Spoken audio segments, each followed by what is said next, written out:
Dalam 1 bulan terakhir, kasus DBD bertambah sebanyak 39 orang. Total dari Januari hingga Desember 2021, jumlah penderita DBD di Kota Palembang sebanyak 210 orang.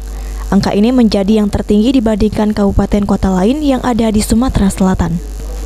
Kasus DBD pada bulan November menjadi yang tertinggi dibandingkan bulan sebelumnya, yang tercatat tidak lebih dari 10 hingga 15 orang yang terjangkit DBD di 18 kecamatan Kota Palembang. Meningkatnya angka kasus DBD di Palembang ini seiring dengan peningkatan intensitas hujan yang menimbulkan banyak genangan air. Genangan air inilah yang menjadi tempat bagi nyamuk Aedes aegypti berkembang biak. Kepala Dinas Kesehatan Kota Palembang, Fenty Aprina, mengatakan untuk menekan kasus DBD, masyarakat diminta untuk melakukan 3M, menutup, menguras, dan mengubur, sehingga tidak ada sarang jentik nyamuk berkembang biak di musim penghujan.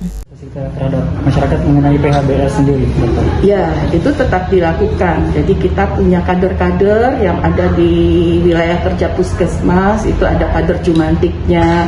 Jadi mereka melakukan pemeriksaan jentik itu secara berkala, minimal 3 bulan sekali.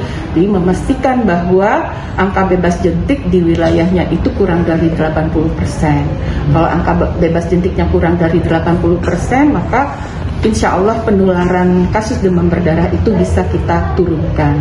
Jadi kan karena faktornya nyamuk. Nah, ini terkait vaksin booster, Dr. Fenty, yang awal tahun 2022 diisukan bakal Aprianto, PAL TV.